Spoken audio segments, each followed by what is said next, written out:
días. Agradecemos su asistencia a través de la plataforma Zoom al ciclo de actividades Ciencia en Directo, un programa coordinado por el Colegio de Sinaloa en coordinación con invitados e investigadores de la Universidad Nacional Autónoma de México y científicos de universidades extranjeras.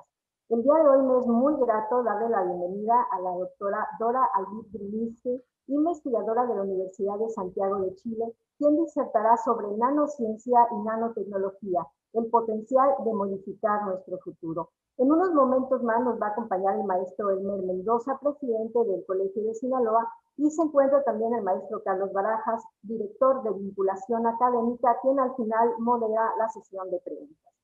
Quiero comentarles que en esta charla la doctora Albit explicará cómo es que la nanociencia, que trabaja con materiales que se encuentran en tamaños de millonésimas de milímetros, como llamados nanómetros, ha generado una revolución en la ciencia.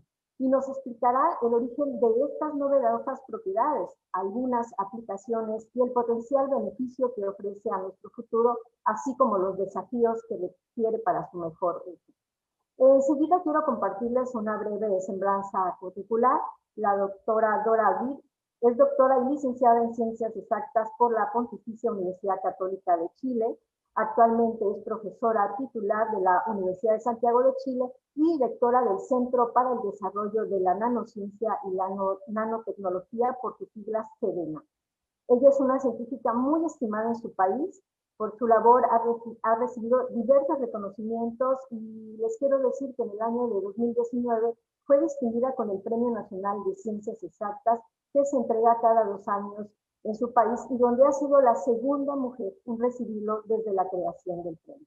Además de su labor científica en el área de la nanociencia y el magnetismo, ella también es una divulgadora nata y promotora en temas de género, fomentando la equidad de las mujeres en el trabajo científico para facilitar así el acceso de más niñas y jóvenes a la ciencia.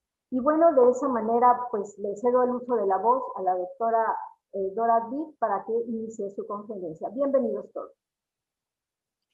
Bueno, muchas gracias. Quisiera en primer lugar agradecer por esta invitación que me llena de alegría. Tengo una relación de mucha cercanía con México.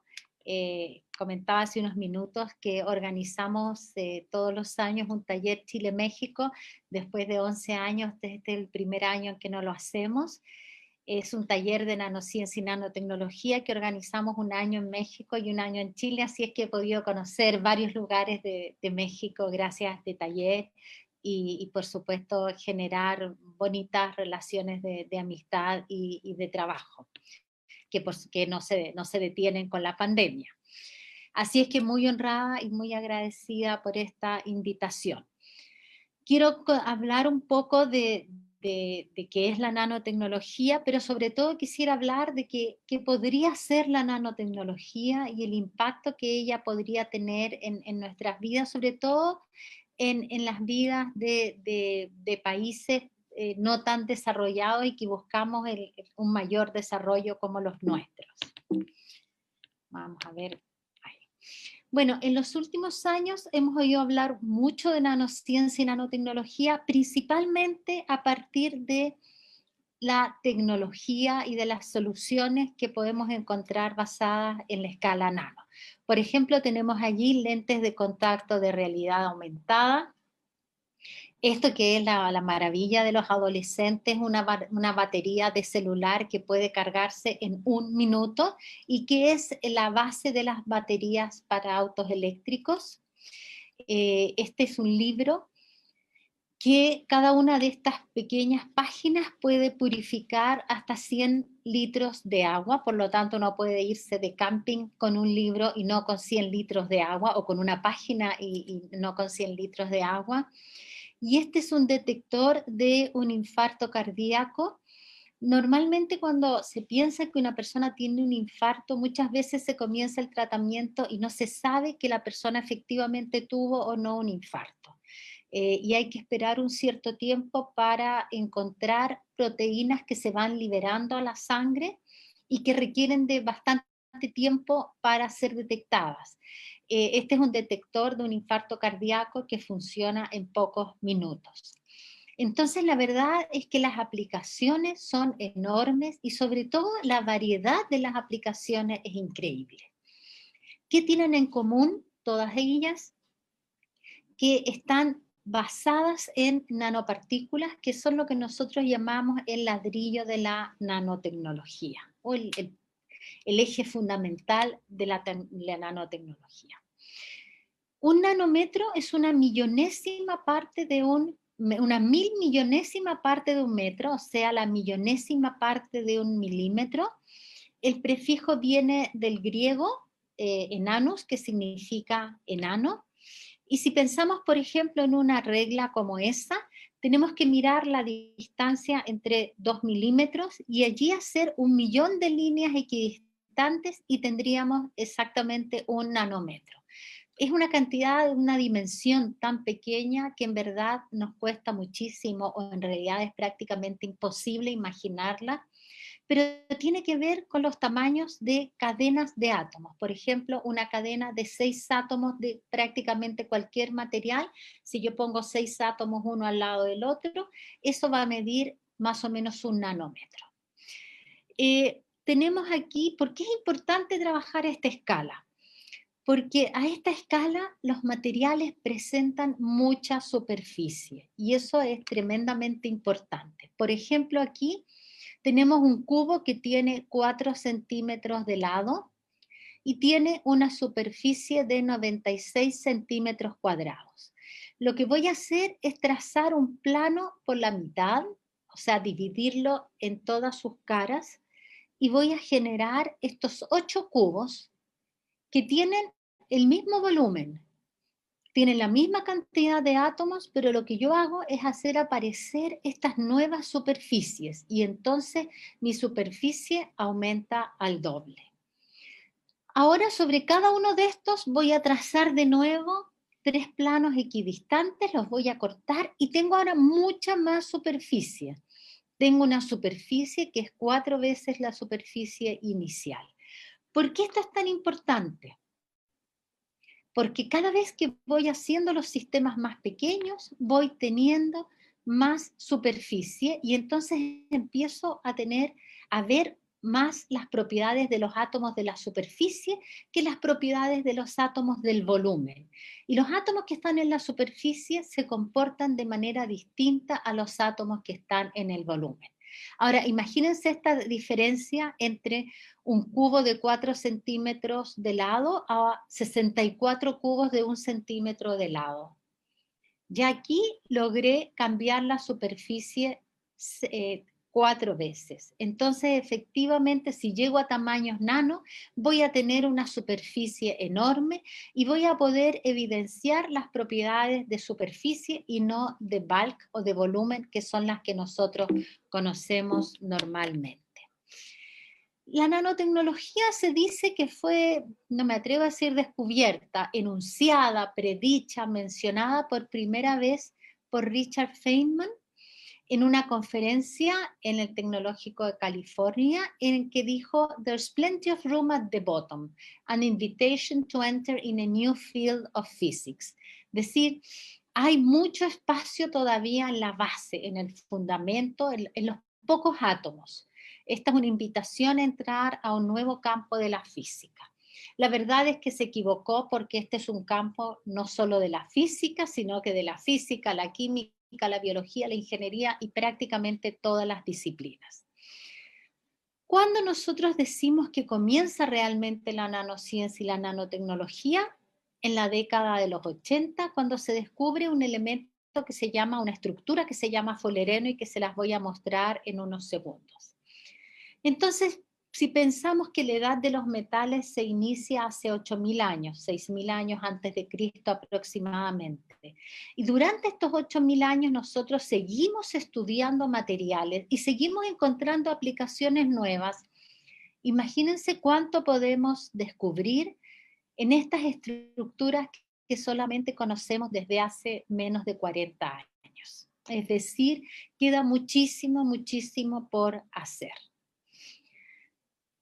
Para que un material pueda llamarse nanomaterial, una de sus dimensiones al menos tiene que ser del tamaño de los nanómetros. Y lo que yo tengo acá son tubos que están parados en un portamuestra, millones de tubos que están parados así, cuyas paredes son del espesor de los nanómetros. Y entonces vemos cómo en función de ese espesor que va cambiando desde 1 a 15 nanómetros, cambia completamente el color del material. Las propiedades entonces cambian muchísimo en función del tamaño. Y eso es justamente lo que nos permite generar nanotecnología, como les voy a mostrar en unos minutos. Nanomateriales hay de todas las formas que ustedes se imaginen. En general lo que más conocemos son las nanopartículas, que son estas esferitas, pero la verdad es que tenemos cosas mucho más interesantes como esto que parece un alga, que son nanopartículas de titanio, estos tubos que no se distinguen muy claramente, esta especie de islas y muchas más. Entonces, efectivamente, tenemos muchísimas propiedades y vamos a ver cómo la forma y el tamaño influye en la funcionalidad que tienen los sistemas. Voy a mostrar aquí carbono, ese carbono que tiene 6 electrones, 6 protones y 6 neutrones, y que nosotros normalmente usamos para hacer un asado. No sé cómo le dicen asado en México, pero esta cosa que ponemos carne a la parrilla, o una parrilla, porque tiene así en tamaño grande, tiene un gran poder calórico, nos entrega mucha temperatura y es relativamente fácil de partir. Nosotros tenemos que molerlo un poquito para empezar este fuego. Y esos mismos átomos que aquí en el carbono, que en el carbón están desordenados, yo los puedo poner en los vértices de esto que es una verdadera pelota de fútbol. Son paños de 6 y de 5 lados que forman esta especie de pelota de fútbol que se llama fulereno y que tiene exactamente 1 nanómetro de diámetro. Tenemos 1 nanómetro de diámetro, se llama fulereno, perdón, y hay un átomo de carbono en cada uno de los vértices de estos paños de la pelota de fútbol. ¿Para qué nos sirve un fulereno? Un fulereno es el material más resistente del mundo, es el mejor lubricante, tiene una resistencia a la presión de hasta 3000 atmósferas. Pero como digo, más allá del lubricante no hay mucho que hacer con el fulereno, salvo que parte la década o la centena de años de la nanotecnología. Y es mucho más interesante este material, que es simplemente esta estructura hexagonal, pero que es un sistema unidimensional. Los átomos ocupan solo una dimensión. Y esto se conoce como grafeno. Tiene una alta resistencia, 200 veces más resistente que el acero, y genera electricidad al exponerlo al sol. Por lo tanto, podemos utilizarlo en paneles solares, en transistores y en detectores de gases, por ejemplo. Si no nos interesa ninguna de esas aplicaciones, voy a tomar esta lámina delgada, la enrollo, y tengo un tubo de los mismos átomos que están aquí y que son relativamente blandos. Los enrollo, formo este tubo, un nanotubo de carbono, que tiene una muy alta estabilidad térmica, conduce electricidad, es extremadamente resistente, hasta 300 veces más resistente que el acero, pero es muy liviano porque son átomos que tienen solo 6 protones y 6 neutrones. ¿En qué los puedo usar? En el fuselaje de un avión. Efectivamente, Boeing y Airbus están incorporando no solo fibra de carbono, sino que también ahora nanotubos de carbono. Seguramente la carrera de los aviones va a estar un poco detenida, la fabricación y la innovación por un tiempo, pero ciertamente en un futuro próximo tendremos aviones que tienen nanotubos de carbono. ¿Por qué? porque son entonces muy resistentes, mucho más resistentes que cualquier otro material, muy liviano, por lo tanto requieren menor consumo de combustible y contaminan mucho menos, pero también como permite se pueden generar pequeñas corrientes, nos ayudan a evitar el hielo produciendo pequeñas corrientes y calentamiento en el fuselaje, y evitamos entonces estos accidentes por el hielo que se forma en los aviones. Así es que los nanotubos de carbono tienen un futuro muy promisorio. ¿Qué otras aplicaciones son tremendamente importantes en la nanociencia y la nanotecnología? Yo diría que los tratamientos del cáncer. Muy probablemente la mayoría de los tratamientos de cáncer en un futuro muy próximo van a depender de nanociencia y nanotecnología. Hay una técnica que se conoce como hipertermia que funciona más o menos así. Uno incorpora una nanopartícula de polímero de más o menos unos 60 nanómetros, y adentro de esa nanopartícula hay pequeños imanes, pequeñas nanopartículas más chiquititas de óxido de hierro, como estas café que se ven en la imagen. Ingresan al torrente sanguíneo, y como aquí tenemos estos pequeños imanes, si yo pongo un campo magnético, por ejemplo, cerca de mi hombro donde yo tengo un tumor, puedo rápidamente guiarla hasta el tumor. Allí puedo poner un campo magnético alterno que va cambiando la polaridad para hacer que estas pequeñas partículas magnéticas se agiten y generen calor. Y ese calor que está realmente localizado en el tumor gracias a otro campo magnético va a células tumorales y no las células buenas. Y aquí lo voy a mostrar en más detalle. Tenemos aquí una partícula magnética, o puede ser una partícula de oro que puede ser excitada con un láser, por ejemplo. Aquí tenemos esto que está en color más claro, es un tumor. Fijamos esta partícula con un campo en esta región, la hacemos vibrar de manera tal que se calienta la región. Aquí está calentada toda la región, pero bastante localizada. Y apagamos la temperatura, cortamos este proceso de vibración, por ejemplo, a los 40 grados Celsius, que es una temperatura de la cual las células cancerosas ya no pueden recuperarse, pero sí las células no cancerosas. Y aquí vemos entonces que la región donde estaba el tumor, las células cancerosas han sido destruidas, pero las células no cancerosas se recuperan y vuelven a su estado inicial previo a este proceso.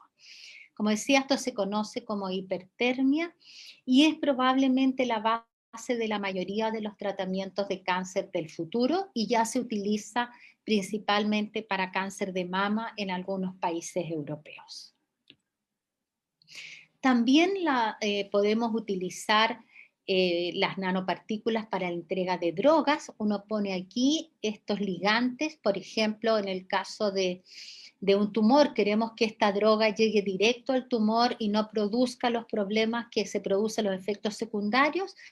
Se pone la droga adentro de esta nanopartícula y aquí se ponen estos ligandos, que es un sistema que les gusta ciertas características del tumor, por lo tanto esto se va directo al tumor y se libera, se disuelve esta partícula exactamente en el tumor. Entonces la base de la nanotecnología es entregar drogas sitio dirigidas específicamente a donde se requieren y no al resto del torrente sanguíneo. Quiero mostrar dos tecnologías desarrolladas en Chile, en nuestro centro, con la idea de mostrar que esta ciencia, que es tan nueva, efectivamente tiene un enorme, enorme potencial. Y aquí tenemos una aplicación en minería. Chile es un país minero, y tenemos aquí una pala de minería que tiene estos dientes. Estas son unas palas gigantes, cada uno de estos dientes mide cerca de 1 metro, y están todo el tiempo golpeando la roca. Y como golpean la roca, se salen. El operador de la máquina no se da cuenta que se le salió un diente, se liberó el diente, porque el ambiente está tremendamente contaminado, lleno de polvo. Como digo, aquí se ve que se salió el diente, y este diente, que es de acero endurecido, se va al molino del material, y como son de acero endurecido, traba el molino y se acabó la actividad de minería hasta que se logra sacar ese diente. Este es un accidente relativamente frecuente en las empresas mineras, en las faenas, y normalmente hay detenciones de 2 o 3 días hasta poder encontrar el diente. El molino es una cosa parecida a una cancha de fútbol, ese es el tamaño, y hay que encontrar ese diente, lo cual también genera accidentes a las personas que entran a buscarlos. Y por estas detenciones no programadas, porque en ese momento hay un solo molino y hay que parar toda la faena, en el mundo el costo anual es de aproximadamente 2.000 millones de dólares. Bueno, con nanotecnología nosotros generamos un sensor que efectivamente le avisa en tiempo real al operador: pare la faena, se le acaba de caer un diente, y entonces no tire esta tierra a la correa transportadora que va al molino, sino que tírenla a un costado y encuentre el diente en un pequeño montículo de tierra y no en el molino donde ha llegado el material de muchísimas palas. Solo en Chile estas detenciones no programadas tienen un costo de 200 millones de dólares al año, pero además hay pérdidas humanas asociadas que no tienen valor económico. Otra gran oportunidad de la nanotecnología está en la, ¿cómo se llama? En la producción, en el embalaje de alimentos. Podemos embalar alimentos en envases que contienen nanopartículas que absorben el etileno, o que son antifúngicas, o que son antibacterianas o antimicrobianas, y que entonces evitan, o simplemente antioxidantes, evitan que la fruta o los vegetales o la carne o el pollo o el salmón se echen a perder tan rápidamente. Hay muchos de estos envases en el mercado. Ahora, ¿qué hay en el futuro? En el futuro, lo que esperamos de aquí a los próximos 5 años es que con materiales nanoestructurados el impacto en el mercado va a ser de aproximadamente 340.000 millones de dólares anuales. Yo ni siquiera puedo imaginarme qué significa esa cifra. En el caso de la electrónica, se provee una producción de aproximadamente 300.000 millones de dólares para la industria de semiconductores, que está totalmente basada en nanomateriales actualmente, y aproximadamente la misma cantidad por ventas de circuitos integrados. En el ámbito de la salud, el impacto es tan grande que se piensa que aproximadamente la mitad de toda la producción, de todos los tratamientos y remedios en salud, van a depender de la nanotecnología entre 5 a 10 años más. Todos los exámenes de las resonancias magnéticas ya están empezando a utilizar nanopartículas, y de aquí a 5 a 10 años más, efectivamente la mitad de todos los tratamientos van a depender de la nanotecnología. En el caso de los catalizadores, el impacto anual es de 100.000 millones de dólares. En el caso del transporte, solamente en productos aeroespaciales que consideran nanotecnología, habrá un valor de mercado de aproximadamente 70.000 millones de dólares en 5 años más. Y finalmente yo creo que el área en la que la nanociencia y la nanotecnología tienen mayor impacto tiene que ver con el medio ambiente y la sostenibilidad. La verdad es que los mejores sistemas de filtración y desalinización de agua, la remediación, la remoción de plomo y arsénico y otros contaminantes, menos pesticidas, menos antifúngicos y menos nutrientes para el suelo, y por supuesto la producción de energía renovable, dependen fuertemente de la nanociencia y la nanotecnología. están empezando a depender ahora, pero en los próximos años ciertamente van a tener una gran dependencia de la nanociencia y la nanotecnología, reduciendo la necesidad de recursos naturales y disminuyendo la contaminación al medio ambiente. Así es que estamos convencidos de que la nanociencia y la nanotecnología tiene un tremendo impacto en nuestro medio ambiente. Por supuesto, medios como estos tienen un enorme impacto en la sociedad y también en la educación. Por ejemplo, en la sociedad pensamos que este mayor impacto en las expectativas de vida ciertamente tiene que tener un impacto en qué ocurre con nuestras pensiones y nuestras jubilaciones. Creemos que ciertamente la nanotecnología va a impactar tan fuertemente en la salud que va a alargar la vida, van a haber mayores expectativas de vida, pero esto significa que vamos a tener que trabajar más o va a haber un cambio fundamental en nuestras pensiones. Por otro lado, en el tema de salud, como siempre ocurre, cada vez que hay algo nuevo, esto es bastante caro. Y si bien la salud en nuestros países es inequitativa, probablemente la nanotecnología va a generar una mayor inequidad inicial porque solo algunas personas van a tener acceso a sistemas de salud mejores y otros no por el costo que ellos van a tener. Y finalmente, ya estamos viviendo un enorme cambio en los tipos de empleo, no solo debido a la pandemia que nos obliga a esta conexión virtual, sino que también vamos a tener cambios porque aparece toda una nueva tecnología. Y esto ciertamente va a ser muy acelerado por la nanotecnología. Ahora, ¿qué ocurre en términos de educación? Como educación estamos forzados, como instituciones de educación, estamos forzados a formar personas que sean más pertinentes para estos nuevos requerimientos de la fuerza laboral.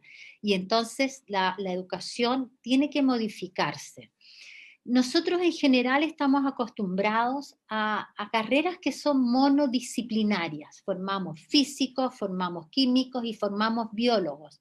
Pero la nanociencia y la nanotecnología son multidisciplinarias. Y yo quisiera decir que es un ejemplo de la multidisciplina, porque en el futuro vamos a ver muchas más carreras multidisciplinarias.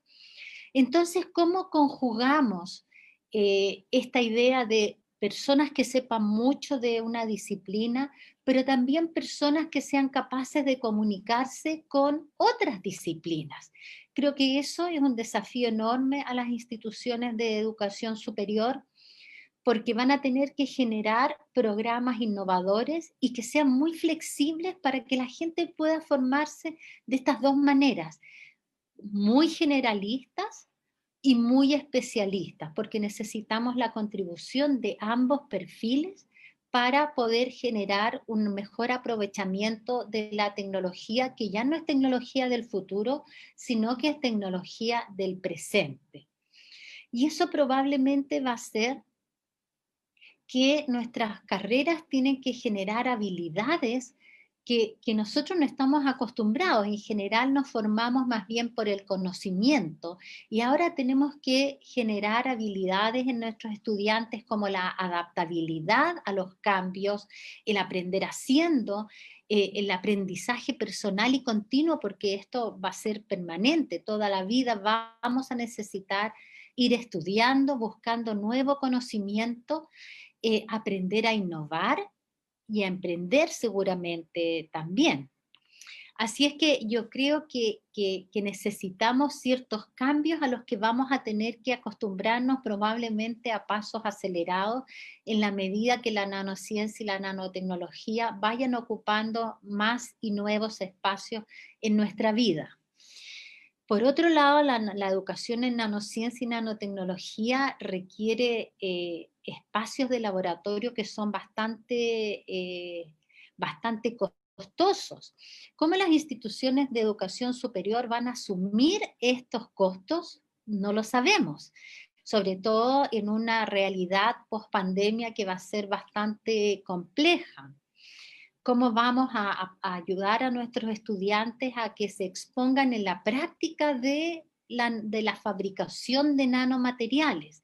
Vamos a tener que encontrar soluciones innovadoras, vamos a tener que asociarnos con la industria, vamos a tener que compartir probablemente mucho más de lo que compartimos hasta ahora, y vamos a tener que dejar justamente de competir y dedicarnos a compartir lo que cada institución pueda desarrollar.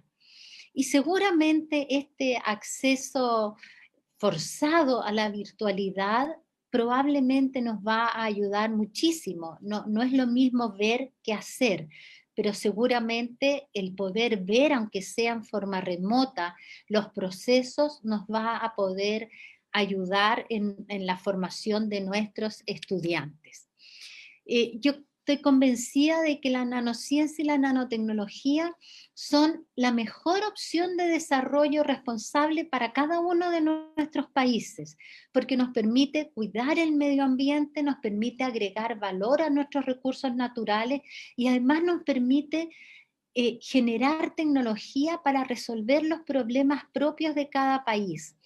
En Chile, a diferencia de México, nosotros tenemos una tecnología muy incipiente y estamos acostumbrados a comprar tecnología, tanto así que no tenemos ni siquiera una fábrica de vacunas. Vamos a compartir la opción de fabricar vacunas con Argentina y con México, porque nosotros no tenemos fabricación de vacunas, la tuvimos hace 30 años atrás y la abandonamos porque era mucho más económico comprar que fabricar, comprar de afuera, comprar de China principalmente que fabricar. Entonces, no tenemos soluciones propias, tenemos soluciones importadas a los problemas de nuestro país, que no necesariamente son las más adecuadas porque en general están preparadas para funcionar en países europeos, por ejemplo. Entonces, a través de la nanociencia y la nanotecnología, yo estoy segura que podemos generar una serie de soluciones mucho más adecuadas a los problemas propios que aquellas que tenemos que importar. Y eso creo que es un escenario que se repite en muchos otros países. Creo que en general los científicos tenemos las ideas para abordar estos desafíos, y si podemos poner los acentos adecuados con la velocidad que se requiere, es muy posible que la nanociencia y la nanotecnología sean una real oportunidad de desarrollo en nuestros países. Lo que tenemos que hacer es tomarla con la velocidad, responsabilidad y recursos que son necesarios para que realmente puedan aportar con soluciones a los problemas que tiene cada uno de nuestros países. Muchísimas gracias por su atención.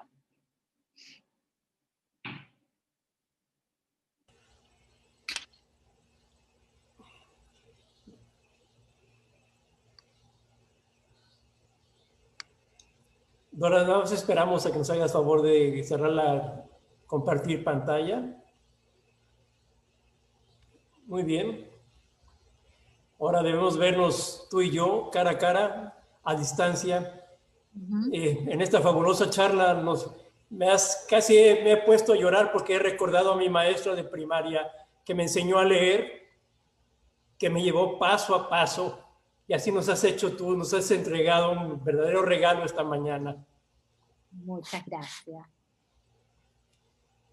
A la gente que nos está siguiendo a través del Zoom o del Facebook, está abierto el chat para si quieren ustedes colocar alguna pregunta para que la doctora dé respuesta a la misma. Mientras llegan estas preguntas, Dora, sí quisiera ofrecer una disculpa de parte del colegio porque empezamos unos minutos tarde. Estuvimos esperando que nuestro presidente, el maestro Elmer Mendoza, quien estaba muy interesado en seguir paso a paso esta charla del día de hoy, se pudiera conectar. Sin embargo, tuvo problemas de conexión en la ubicación donde él se encuentra y no le fue posible, ni le será posible posteriormente conectarse. Lo que sí él nos ha expresado es que él sabe que esta charla se ha videograbado y estará en el portal del colegio a disposición del maestro y de quienes no pudieron entrar a la sala y quienes no tuvieron la oportunidad de estar el día de hoy presentes en el Facebook. Entonces es un agradecimiento por parte de nuestro presidente, el maestro Elmer Mendoza, y parte nuestra. Aún seguimos esperando sus preguntas, estimable audiencia. Mientras así sucede, yo preguntaría algo muy inocente. ¿Hay alguna licenciatura en nanotecnología en Chile? No, no tenemos una licenciatura en nanotecnología. La verdad es que hemos pensado mucho en ello y lo que estamos preparando ahora es un máster en nanotecnología, porque a la nanociencia y a la nanotecnología se puede llegar desde distintas disciplinas, desde, como decía, la física, la química, la biología y la ingeniería y quizás cuantas áreas más. Entonces pensamos que es mejor tener una buena preparación en una disciplina y después tener este contacto en el posgrado con las otras áreas. Así es que lo que estamos haciendo en este momento es generar un máster que tiene una doble graduación con España también en nanociencia y nanotecnología. Muy bien. Y como dices, en un inicio el uso de esta tecnología es para solucionar problemas propios, ¿no? Primero, porque ahora parece que la gente quiere irse más allá, irse hacia lo global y que se expandan sus conocimientos y sus descubrimientos, pero hay que empezar pues desde casa primero. Tenemos ya aquí una pregunta, un comentario de Elías donde dice, tenemos la carrera de ingeniero en nanotecnología en la Universidad Politécnica de Sinaloa. Está ubicada en Mazatlán, Sinaloa. Bueno, tenemos a Emanuel Aguirre que dice, buenos días, soy sociólogo. Emanuel, tengo una pregunta para la doctora.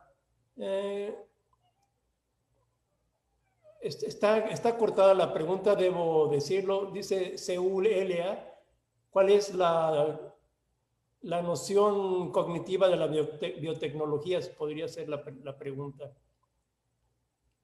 ¿perdón? ¿Cuál es la noción cognitiva de la biotecnología? Yo la verdad no la entiendo. Sí, yo tampoco le entiendo mucho porque además como yo no soy biotecnóloga, no sé qué responderle. Es un sociólogo quien está ¿Ya? haciendo la pregunta. Yo creo que tiene más que ver con el entorno social, cómo nos afecta y cómo nos modifica, pero nos acabas de explicar muy claro que está a nuestro alrededor y nosotros no la vemos. Sí, bueno, yo estoy un poquito lejos de la biotecnología, a pesar de que hay alguna biotecnología que se parece, que va al límite nano, pero estoy bastante más lejos, así es que me siento un poco incapaz de responder tu pregunta. Bien. Ana Castro nos hace un comentario, una pregunta, dice, entonces en Chile no hay carreras como mecatrónica o ingenierías, solo puras carreras de investigación. No, hay carreras de ingeniería, por supuesto, y desde hace un par de años ya hay carreras de mecatrónica. Sin embargo, yo creo que Chile lamentablemente tiene un desarrollo tecnológico, o sea, estas carreras que están directamente relacionadas con la tecnología. Nosotros somos un país exportador de recursos naturales, esa es la verdad. Y el conseguir, el innovar en las empresas ha sido muy complejo. Entonces, por supuesto que tenemos carreras de ingeniería que están en general orientadas al desarrollo usual de las empresas, pero no a la innovación y al desarrollo. Desde hace algunos años se ha comenzado a preocupar porque sabemos que el tema de los recursos naturales se acaba tarde o temprano y que además, y esta pandemia nos los dejó muy claro, nosotros dependíamos de los ventiladores que pudiera comprar el país en algún lugar. No teníamos ninguna capacidad de hacer ventiladores mecánicos, por ejemplo, que depende de ingeniería. Es decir, nuestra ingeniería no es una ingeniería de desarrollo. Sin embargo, eso está cambiando lentamente y esperamos que esta pandemia nos haya demostrado que es urgente que Chile cambie. En ese sentido, es muy distinto a México, que tiene una industria muchísimo más desarrollada que Chile. Muy bien, tenemos una pregunta de Martín. Dice, buenos días, doctora Dora. ¿Cuál sería la relación que usted mencionaría entre la nanotecnología y la inteligencia artificial? Bueno, yo creo que hay un punto de convergencia y que tiene que ver con, por ejemplo, la computación. Hay un tipo de computación que se llama computación neuromórfica, que es una computación que emula las características del cerebro. Nuestra computación usual basada en las máquinas de Turing, ¿cómo se llama? Las máquinas de Turing lo que hacen es que resuelven algo, pero no tienen la posibilidad de aprender en general. Entonces, este modelo de computación neuromórfica emula la plasticidad y el aprendizaje del cerebro. Cuando uno habla de inteligencia artificial, no habla solamente de alguien que pueda emular exactamente una actividad. A lo que aspiramos es que la inteligencia artificial, para que sea inteligencia, tiene que tener aprendizaje. Y justamente allí yo creo que convergen en esta idea de buscar un sistema que pueda aprender una computación completamente distinta, un lenguaje diferente, una programación diferente, en que el aprendizaje sea el sustento de esta inteligencia. Y bueno, y hay sistemas nanométricos que justamente tratan de emular el cerebro, tratan de emular la neurona con una pequeña celda magnética, por ejemplo, un pequeño hilo magnético que tiene esa capacidad de aprender. Bien, Irving pregunta, buenos días, así como los fármacos y otros compuestos pueden ser encapsulados en estructuras nanométricas, ¿se pudiera contener dentro de nuestro organismo en una estructura nanométrica algún patógeno? Claro, pero tendrías, no sé, no me imagino, yo creo que tú apuntas a que nosotros pudiéramos tragarnos esta estructura y esta estructura capturar el patógeno. No lo sé, no puedo decirte nada porque es posible que algo así pueda ocurrir en un futuro próximo.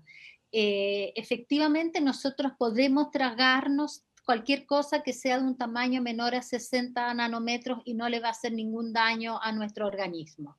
Si nosotros tuviéramos un virus que fuera muy pequeñito y esta caja también de tamaño nanométrico que tuviera cierta afinidad, uno podría hacer algo de ese tipo. Yo no conozco en este momento que esto exista, pero no tengo ninguna duda de que en el futuro puede hacerse. De hecho, hay ya ideas de estos nanobots que van por las arterias sacando, limpiando las arterias, entonces perfectamente uno podría pensar en capturar algo que no le guste al cuerpo humano.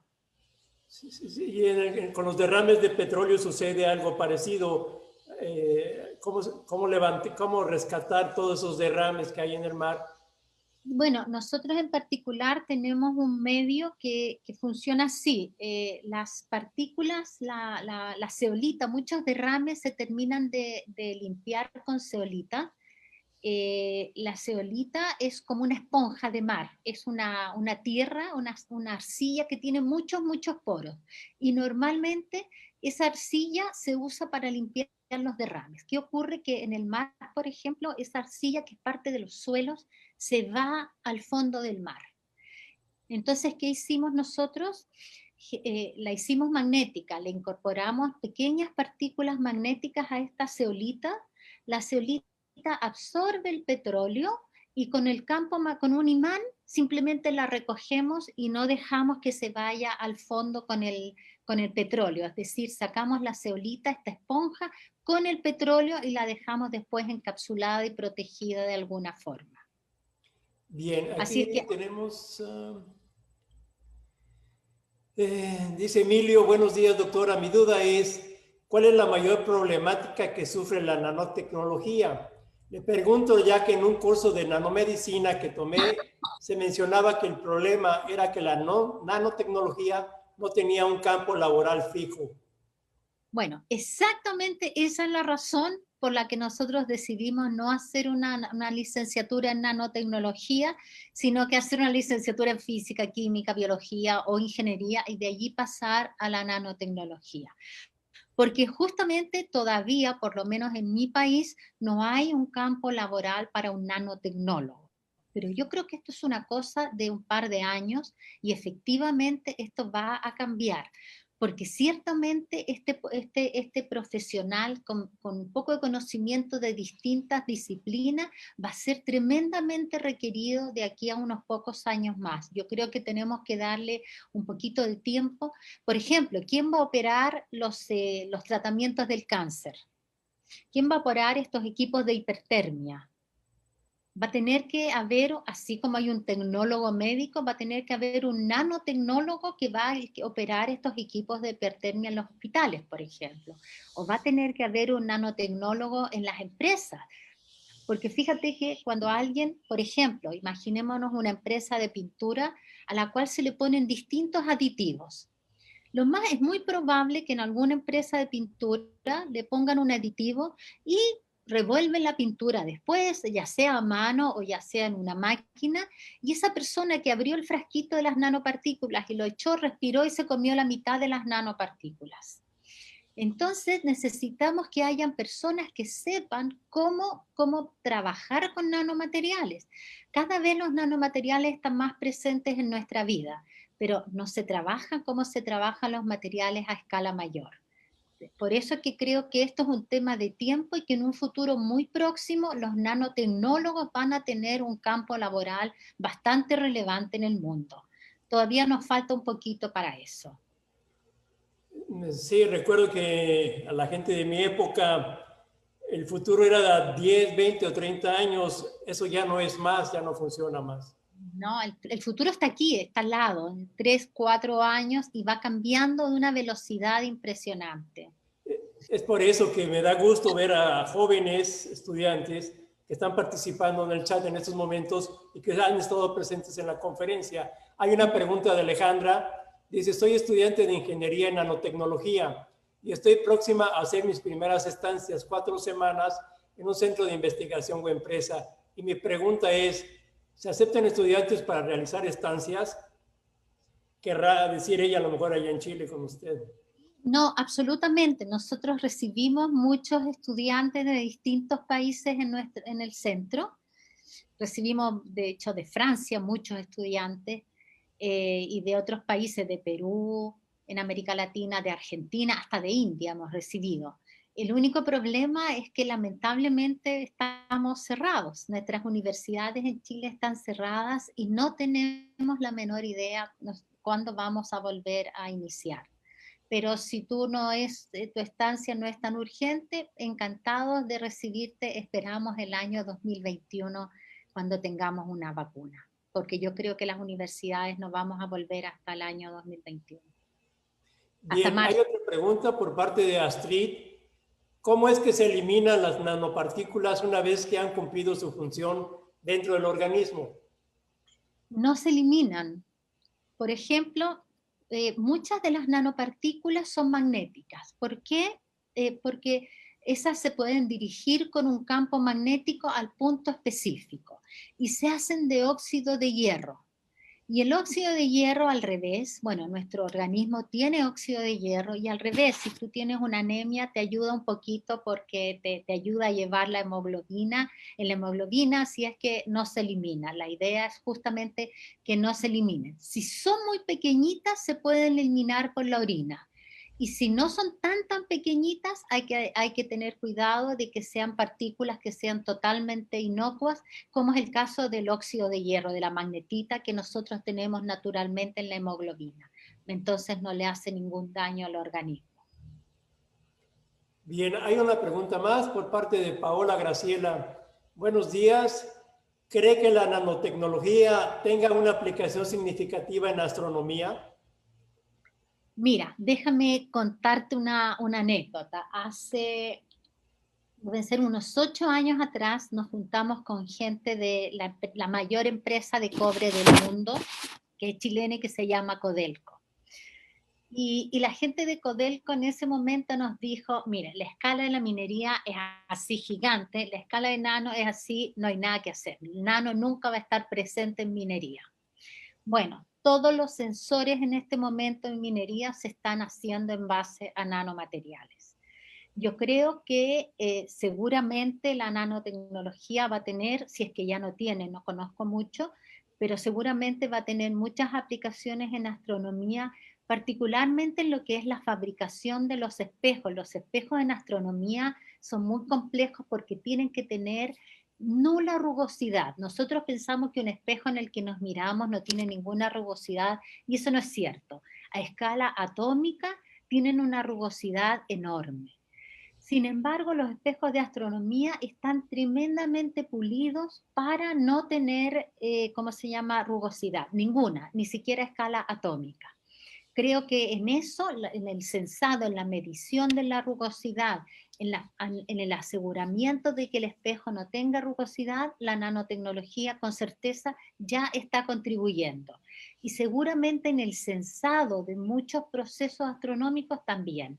No conozco el detalle, pero yo estoy segura que en este momento sí ya contribuye. Y quizás cuánto irá a ser en el futuro.